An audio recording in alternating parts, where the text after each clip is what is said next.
First, with a bold new recommendation from the FDA that occurred this past week, they are now asking doctors to cut down on the amount of acetaminophen, like Tylenol, that typically is in some common painkillers, or take them with other painkillers. Dr. Samadi, what does this mean, and how dangerous? They talk about liver damage potentially. Is this if you overdose? Eric, this is a very important medical news. FDA is reminding mostly the prescribers. We're talking to doctors now. Do not prescribe any of these medications that's more than 325 milligrams of acetaminophen, mostly because of liver toxicity. Now, in 2011, they gave a warning to the manufacturers, don't make them. And half of them kind of complied, the other half kind of went on with the flow, and we have medications out there, whether it's Percocet, Vicodin, Tylenol with codeine, they all have acetaminophen. This combination therapy, which a lot of people don't realize that it has acetaminophen, plus the over-the-counter medications. Now, this warning has nothing to do with over-the-counter. That's going to come in soon.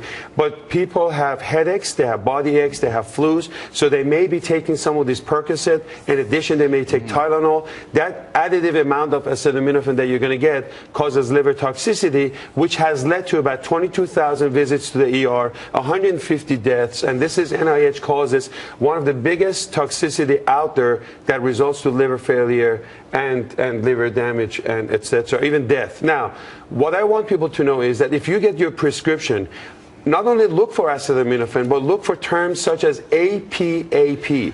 APAP on prescription is exactly as acetaminophen, and you have to add it.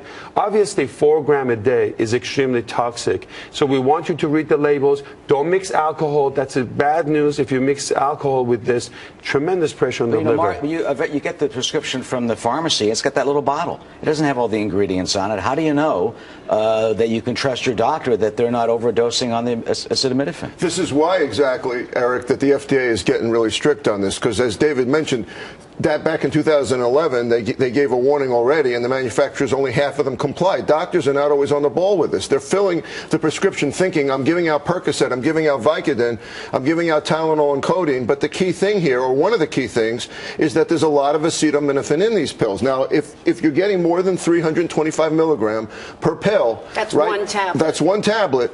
The FDA is clamping down on that, saying that's the most you can have, and here's why. Oh, wait, that's the most you can have with the other prescriptions? That's the most you can have in a single pill. Okay. Why?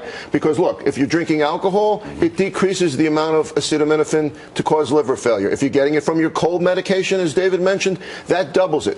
I mean, people are not going to sit there saying, let me calculate this. How much acetaminophen did I get in the day? Well, the magic number is 4 grams. If you get more than 4 grams of acetaminophen in a day, nobody knows what that is. So you're going to probably get into liver failure. Well, you know what? I don't even want people necessarily to know that number, 4 grams. What I want them to know is that acetaminophen accumulates and it's bad for your liver, and you can get into trouble without knowing it. So what you need to do, if you're out there, Jamie, what you need to know is which products have acetaminophen in them and which don't. Why don't you take it off? Why don't they take it off the market? Because a lot of drugs, like you're saying, migraine medications, cold medications, they will have acetaminophen in them. That's right. Absolutely. And another thing, absolutely, and they should either remove it entirely, or they're going to actually remove it entirely now if it's more than 325 milligrams. Let me just make one, Mark. Let me just say one other thing. I think we don't want people to get scared. Yeah. We want to tell them that Tylenol or acetaminophen, when it's taken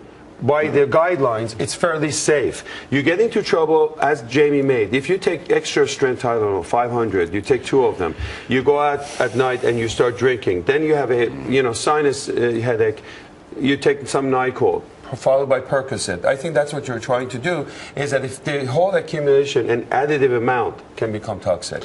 Right, and that adding to that alcohol to the equation. So if you have your cold medications, and here's what you have to look out for. You have to look out for nausea, for vomiting, for seizures, for headache. These are very serious symptoms. It's the #1 cause in most countries for liver transplant from medication. So that's a huge, huge problem. Okay, and you don't want to get to that point. We have an antidote for it, Eric. You can take charcoal, but again, who wants to get into that emergency? Talk to your doctor, follow the instructions, look at the box, Eric, to make sure absolutely. The toxicity that Mark is talking about is extremely important, because you don't recognize whether you have a flu symptoms or you're really overdosing it. So All right, we're going to talk about alcohol now. So definitely ask your doctor what drugs you're on and whether or not they have acetaminophen, especially if you're adding it over the counter.